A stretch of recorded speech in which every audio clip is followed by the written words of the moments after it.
Assembly మీటింగ్లు నడిచినాయి కదా, అసలు ఏమన్నా నడిచినాయా?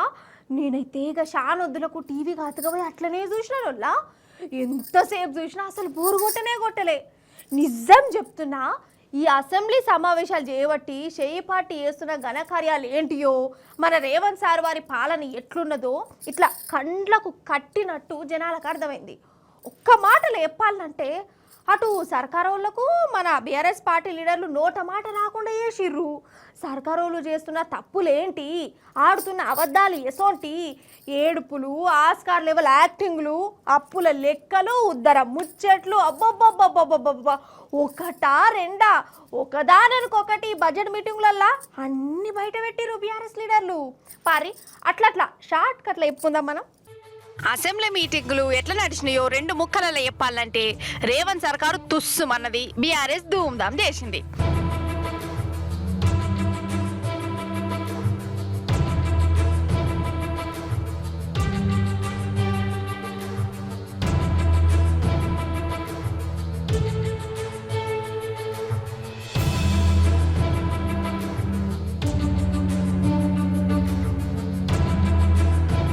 పదిహేను నెలల పార్టీ పాలనను అసెంబ్లీ సాక్షిగా మన బీఆర్ఎస్ లీడర్లు ఎండగట్టిరు. ఇటు రామన్న అటు హరీష్ అన్న మన సర్కారును కబడ్డీ ఆడుకున్నారు పోరి.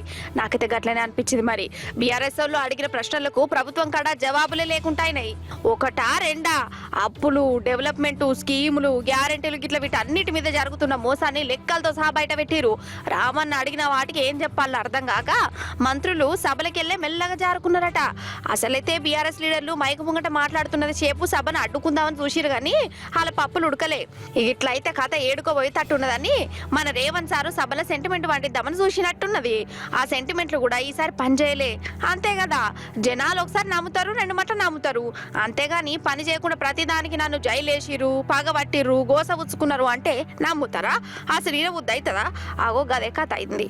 అయినా జైలేసిరు అనేది అందుకు రేవంత్ సార్ ఏమన్నా స్వాతంత్ర పోరాటం చేసిండా, లేకుంటే తెలంగాణ కోసం జైలుకు పోయిండా?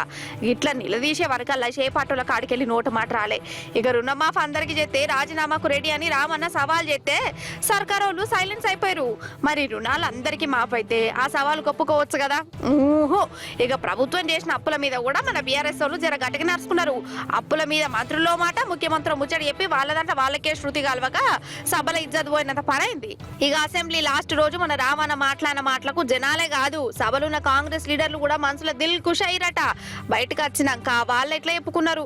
మొత్తానికి బడ్జెట్ సమావేశాలు చేయబట్టి తెలంగాణ మీద బీఆర్ఎస్ పార్టీ తడలాట ఎట్లున్నదో, మన రేవంత్ సర్కారు మాటలతోని మత్పరించి ఎట్లా మోసాలు చేస్తుందో జనాలకు బాగా అర్థమైందని అంటుర్రు.